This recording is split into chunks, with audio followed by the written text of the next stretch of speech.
Dia nak raya ni kan, always tanya dengan mama. Efek kalau direct ni lagi best. Kita manja-manjakan dia. Pakai sunscreen, mama dah takkan pakai foundation lagi dah. Macam ni. Buat kita terus nampak cerah. Lepas tu cerah dia tu tak ada cerah melampau, sekata dengan kulit kita. Perasan tak? Ni eyeliner mama pakai dulu.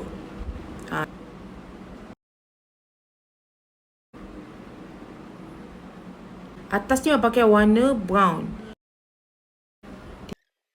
Baju kemeja warna kelabu dan dia ada button dekat tengah-tengahnya. Saya memang daripada jauh sikit saya tengok dia, tapi muka dia tenang je, dia tengok orang lain. Tak sebab apa yang menyebabkan saya rasa macam saya rasa nak tengok dia je.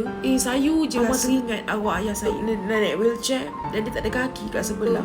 Bau lu macam itulah keadaan arwah ayah mama. Nak raya ni kan, biasa kalau raya-raya ni arwah ayah saya yang paling sibuk untuk walaupun dia tak boleh, dia tak ada kaki, tak boleh nampak, suruh orang beli ni beli tu.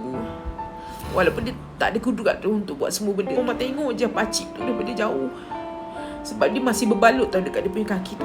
Sedih pula teringat arwah ayah kita kan. Ayah mama dah tak ada, dia memang tak ada kaki. Dia dah potong kaki apa.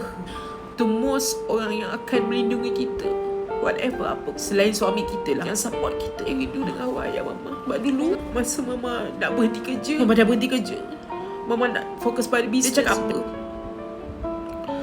Banyak-banyak adik-beradik yang lain, engkau adalah orang yang ayah doakan. Kau paling lama dan paling pertama, dia kata. Sebab ayah tahu berniaga tak senang. Kalau mama balik kampung, arwah ayah mama yang akan tanya macam mana bisnes, perkembangan bisnes mama, faham tak? Dia selalu cakap bisnes ni tak senang. Ayah faham. Dia sangat tegas dan dia baik hati. Sedih pula aku.